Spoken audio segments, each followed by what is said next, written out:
Hello everyone, welcome back to Commerce Point. आज की इस वीडियो में हम डिस्कस करेंगे अंडरराइटर की लायबिलिटी को कैसे डिटरमिन किया जाता है। ये अंडरराइटिंग के ऊपर मेरी सेकंड वीडियो है।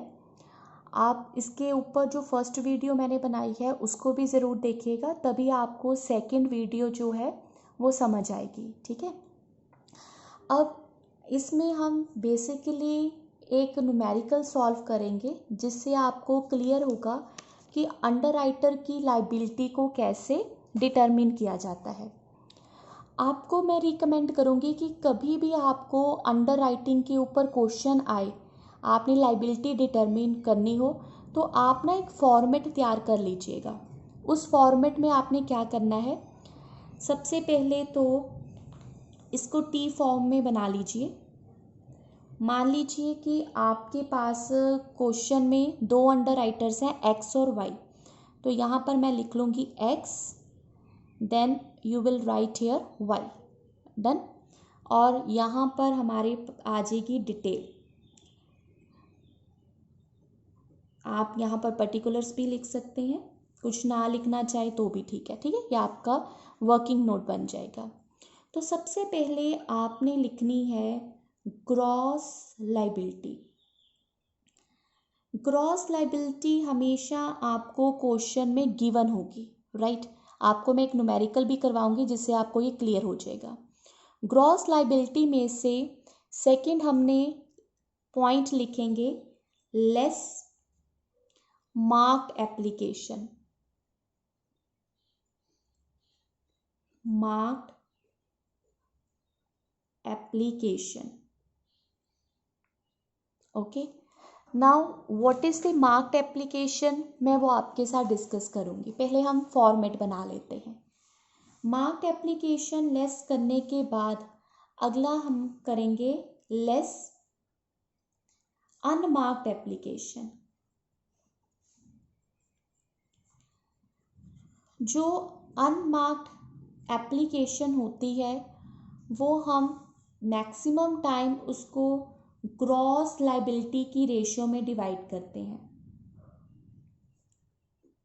ठीक है, अनमार्क्ड एप्लीकेशन के बाद हमारे पास जो वैल्यूज आती हैं, कई बार उसमें सरप्लस बच जाता है।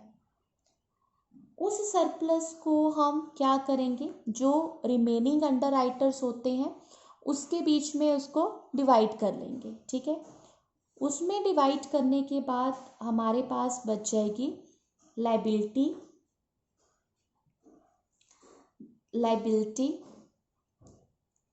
Of underwriters. अब ये जो नेट लायबिलिटी हमारे पास है उसके बीच में हम क्या करेंगे, उसके बीच में हम ऐड कर देंगे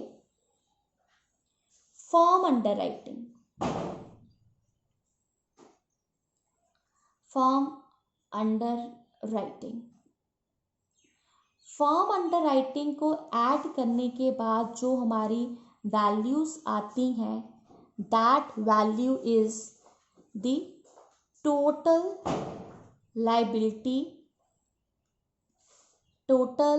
liability of underwriter. So every time आपने क्या करना है, इस फॉर्मेट को प्रिपेयर कर लेना है और इससे आपकी कैलकुलेशन करनी जो है वो सिंपल हो जाएगी और आप किसी पॉइंट को स्किप नहीं करोगे। ठीक है, अब यहाँ पर दो पॉइंट्स बहुत इंपॉर्टेंट है समझने।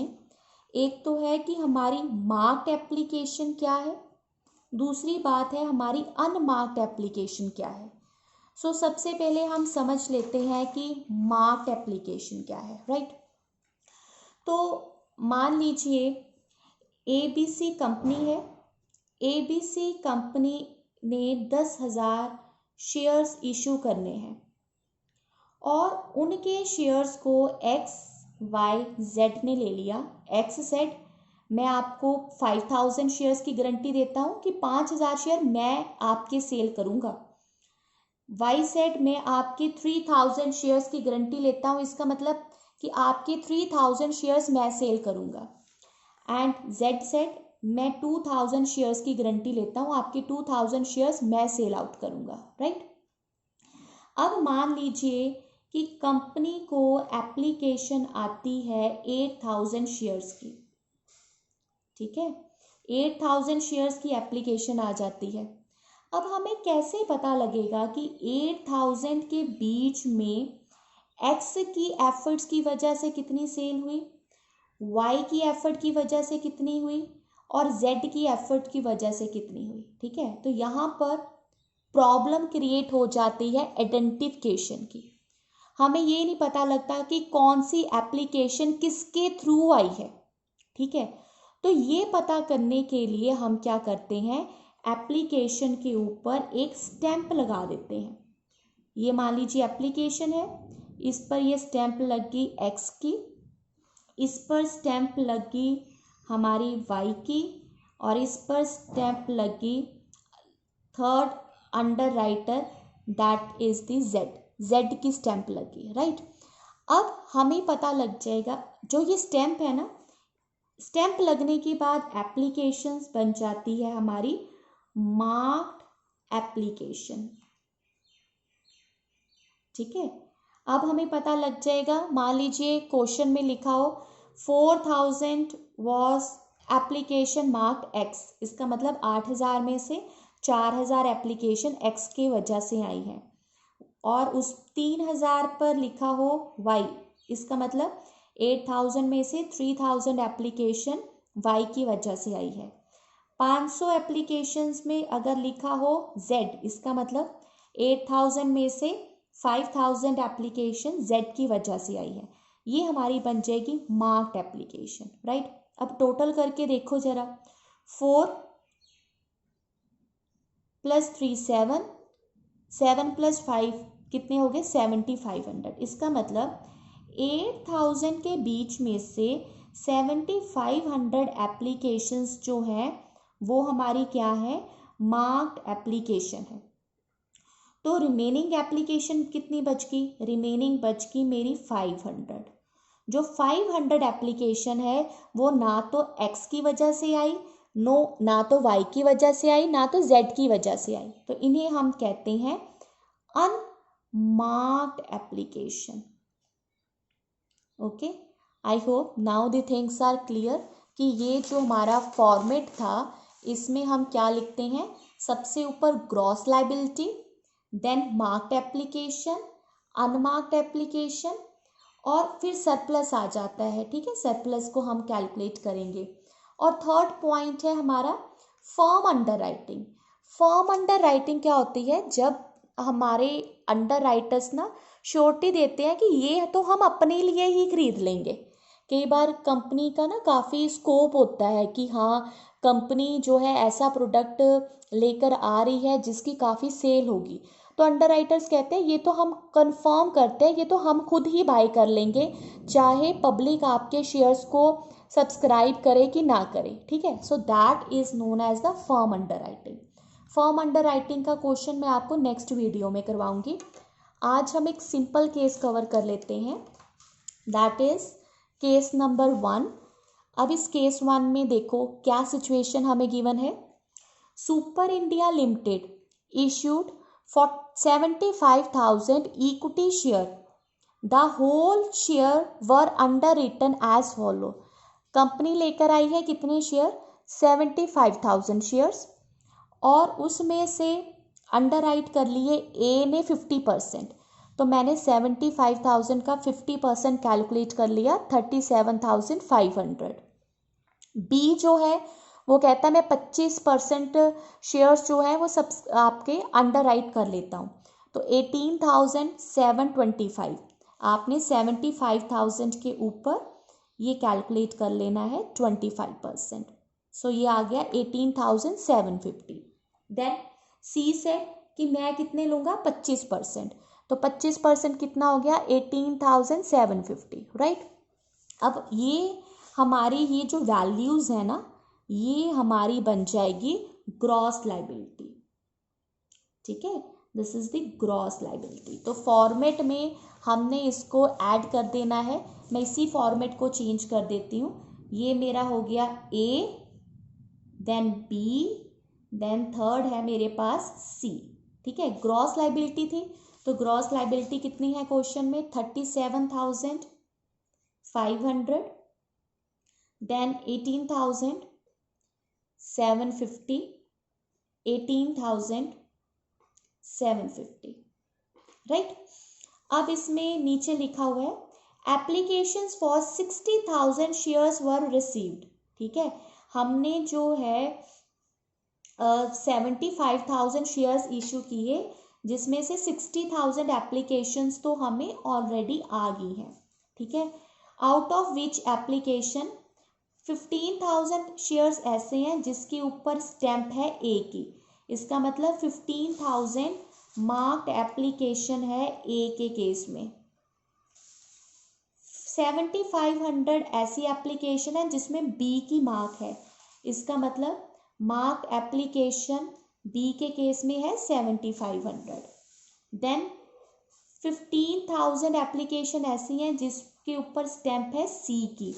तो 15,000 एप्लीकेशन मेरी हो गई सी के केस में। ठीक है, अब आपने क्या करना है, जस्ट इसको माइनस करो और देखो कितनी वैल्यूज आती हैं। ये हो गया आपका 22,500, 11,250, 3,750। डन।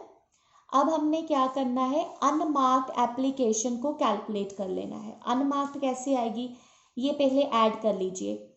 15,000 पहले टोटल कर लो ना मार्क्ड, ये मैं आपको यहाँ फॉर्मूला लिख देती हूँ। Application received, total application received minus marked application, balance आपकी आ जाएगी अनमार्क्ड। ठीक है, टोटल एप्लीकेशन रिसीव्ड कितनी है 60,000 माइनस मार्क्ड कितनी है 15 + 15 30, 30 प्लस इट इज 37,500। ठीक है, अब आप देखिए इसका बैलेंस चेक कर लीजिए। यहाँ पर आपके पास आ जाएंगी अनमार्क्ड एप्लीकेशन, और जितनी भी अनमार्क्ड एप्लीकेशन होती हैं उनको हम ग्रॉस लायबिलिटी रेशियो में डिवाइड कर देंगे। ग्रॉस लायबिलिटी रेशियो मेरे पास कितनी है, this is your gross liability ratio. ठीक है, this is gross liability ratio. ये ऑलरेडी गिवन था ना 50%, ये देखो यहाँ पर गिवन था 50, 25, 25, 50, 25 and 25। So this is your gross liability ratio. यहाँ पर लिख लेते हैं 50:25:25। तो अनमार्क्ड एप्लीकेशन को इस रेशियो में मैंने जो है डिवाइड कर दिया। मैंने ऑलरेडी कैलकुलेट करके रखी हुई हैं वैल्यूज। अगर आपको कोई भी प्रॉब्लम आएगी तो आप मुझे कमेंट करके पूछ सकते हैं। ठीक है, डन। अब इसको इसमें से माइनस कर दो। तो मैंने माइनस किया तो ये वैल्यू आ गई 11,250, 5,625, और यहाँ पर ना नेगेटिव वैल्यू आ रही है। नेगेटिव का मतलब है यहाँ पर मेरे पास क्या है, सरप्लस। ठीक है, अब जो भी सरप्लस आएगा ना, सरप्लस हमेशा रिमेनिंग के बीच में आप डिवाइड कर दोगे। सरप्लस आया है सी का, सी का सरप्लस आया तो रिमेनिंग कौन से रहे मेरे पास, ए अंडर राइटर और बी अंडर राइटर। किस रेशियो में डिवाइड करना है, ग्रॉस लायबिलिटी। ग्रॉस लायबिलिटी क्या है 50:25। तो मैंने 1875 को डिवाइड कर देना है 50:25 में। ये आ जाएगा 1250 and this will be 625। Sorry, मैंने कैलकुलेशन पहले ही की हुई थी सो दैट मैं थोड़ा टाइम सेव कर सकूं। ठीक है, तो इसको मैंने यहाँ पर माइनस कर देना है।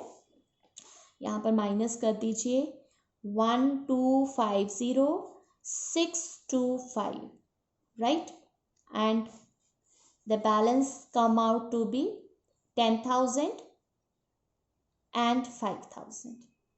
और यहाँ पर तो ऐड हो गया ना वो यहाँ पर नीला आ गया। इसका मतलब कि अब हमारे अंडर राइटर्स की लाइबिलिटी कितनी है। ए की लाइबिलिटी है कि वो 10,000 शेयर्स लेगा, बी की लाइबिलिटी है कि वो 5,000 शेयर्स लेगा, और सी की लाइबिलिटी क्या है, nil, he is not going to take any share.